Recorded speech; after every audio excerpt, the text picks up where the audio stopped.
Hello, this is Claude Sports Corner, and obviously the Toronto Raptors won tonight against the Milwaukee Bucks. They blew them out, but that's actually not the premise of this particular upload.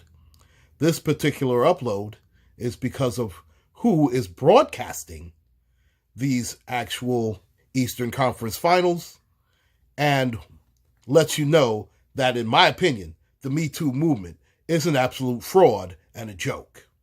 Why do I say this, ladies and gentlemen? Well, you know what I also find very funny is that not one person, and I've looked at all the media, social media, regular media, and otherwise, and not one person has talked about Marv Albert at all. You know, they want to make the face of the Me Too movement Bill Cosby, Michael Jackson, R. Kelly, people of that nature, and we all know why, ladies and gentlemen. But if you notice, guys like Marv Albert, Harvey Weinstein, Kevin Spacey, they put in the back burner. And it is a glaring mistake that we haven't pounced on this. But since everybody else seems like they're afraid to do it, looks like this leaves the job up to Uncle Claude, doesn't it, folks? And of course, we know that over 22 years ago, Marv Albert pled guilty to a lesser charge of misdemeanor assault and battery, and he was given a suspended 12-month sentence. Now, meanwhile, let me go back to the oranges of this, okay?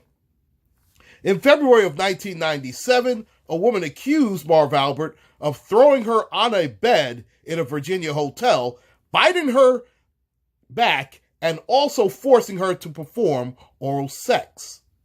Now, he tried to say that that act, including the biting of the back, was consensual. Now, there was a lot of testimony that came out later on, and some of that testimony included Albert wearing women's panties and a garter belt, accusations that he bit women, including one that he allegedly asked for a three-way with, and that three-way consisted of two guys and one girl. And since he was very upset that the guy that she was not able to procure a guy to have a threesome with her, so he bit her in the back. Now, there was also a story involving a transvestite and a prostitute dominatrix.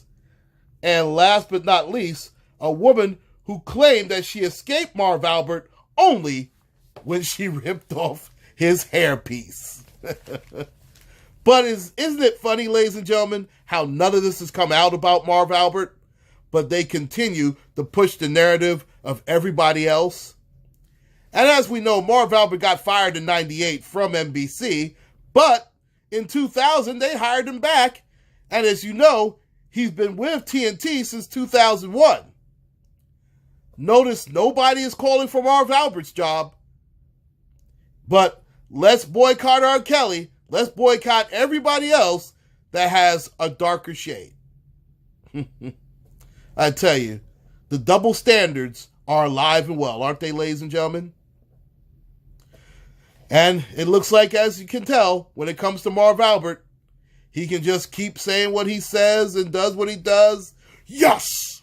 Yes! And it counts! And it's funny when you hear him talk about other basketball players. He's had his problems. Well, Marv, seems like you've had more than a few problems, but since you're Marv Albert and you're a certain type of person, we'll let that slide, huh? Me Too bullshit.